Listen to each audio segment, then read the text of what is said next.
Hi folks, welcome back to Stacey Can. Today I am making raspberry preserves. Difference between a raspberry preserve and jam is preserves don't have pectin. You just have to cook the berries a little bit longer, probably 10 to 15 minutes on a hard boil to kind of get it to reduce and to thicken. So we will be doing a sheeting test. So you will need a spoon with some ice water and or you can use it on a cold plate, or just a regular spoon, because we'll be testing it with the sheeting and we'll go over that in a little bit. The recipe I'm using is from the Ball Complete Book of Home Preserving, 400 delicious recipes, delicious and creative recipes for today. I really do like this. This is a great book to have in your kitchen. So the ingredients you're going to need are the 4 cups, we need actually 8 cups of raspberries. And I've noticed with these little containers, you get about 2 cups of berries in each container. So just keep that in mind as you're shopping or picking. So you need 8 cups of raspberries and 4 cups of sugar. The other ingredients you're going to need is, we're going to be jarring these, etc. So you're going to need your funnel. We're going to need a potato masher or something to smush the berries, because we will be smushing them.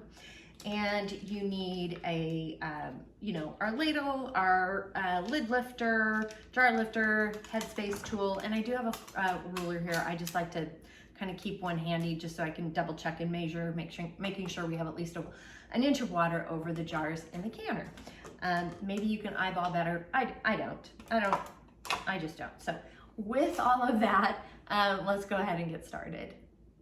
The first thing we want to do is I'm going to go ahead and sprinkle the berries onto this colander. I love this colander. It's nice and big and flat, so the berries don't get kind of smushed on top. Especially with raspberries, they have such a delicate flesh that they smush really easily.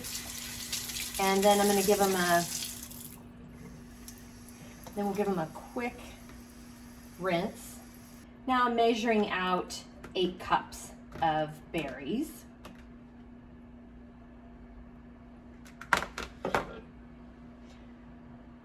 So this was two of these containers, makes about 4 cups. Now I have my 8 cups of berries. I'm going to go ahead and pour these into a pot here. And I'm adding all the sugar, this 4 cups of sugar.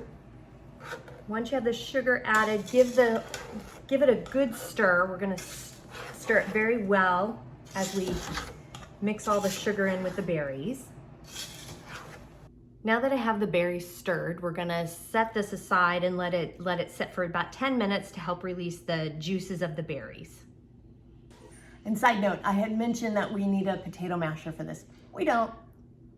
10-minute timer has gone off, so I'm gonna go ahead and bring the heat up. Now we're gonna get this to a boil, and we're gonna boil it hard to dissolve the sugar, and then continue to boil it hard for another 10 to 15 minutes.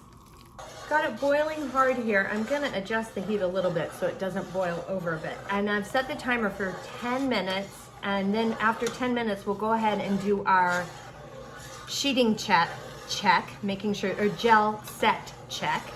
The best way to do it, I think, is a glass of ice water with a spoon in it, just to keep you want a cold spoon for this.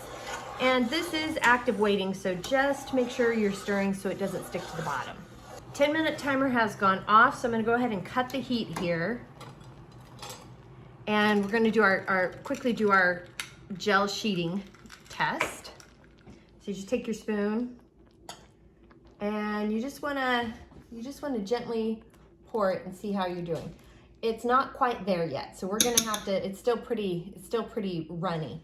So we're gonna go ahead, I'm gonna kick the heat up, and we'll cook it for another, probably, I'm gonna set the timer for 5 minutes.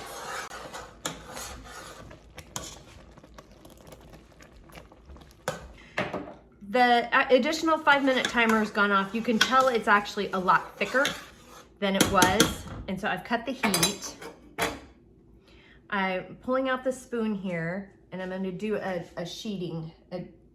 Yeah, we're getting where we need to be.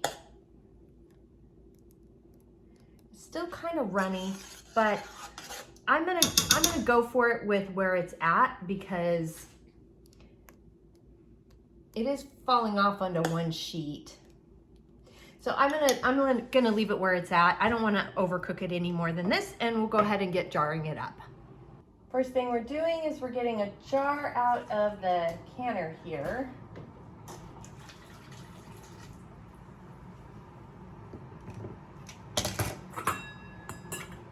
And we're gonna fill it to a 1/4 of an inch headspace. I'm gonna double check that.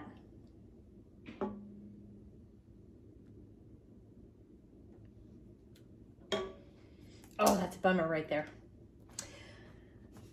Got my paper towel. We're gonna go ahead and clean the rim very gently. You can also skim the foam, but I choose to not skim the foam. That's just me. Add your lid, your ring just to fingertip tight. Watch your fenders. Whew, that is hot potato. And into the canner it goes.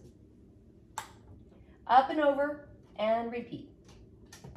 I got the 4 jars in the canner, and I've set the canner up to high to get it boiling, and once it comes to a rolling boil, we'll set the timer for 10 minutes.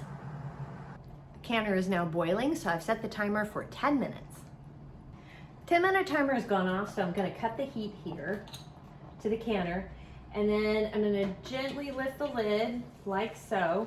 And I'm gonna set the timer for another 5 minutes. This is a great part of the processing when you're processing jars, just to make sure they seal. It's good to take the lid off of the canner, let it set for 5 minutes before taking the jars out.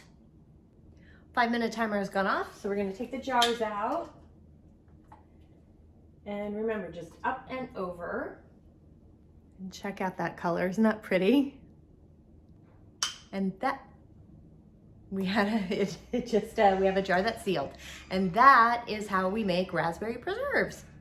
Thanks so much for joining me today. The recipe is below, and again, I mentioned the cookbook the recipe book I got it from. It's a Ball canning book. And as well as please like and subscribe below too, that does help. And if you have any questions, comments, suggestions, feedback, concerns, by all means, you can reach out to me. I'm on Facebook at Stacey Can Can. You can at me on Instagram and TikTok at Stacey Can Can. My website is www.staceycancan.com, and my email is info@staceycancan.com. Thanks again so much for joining me, and until next time, happy canning.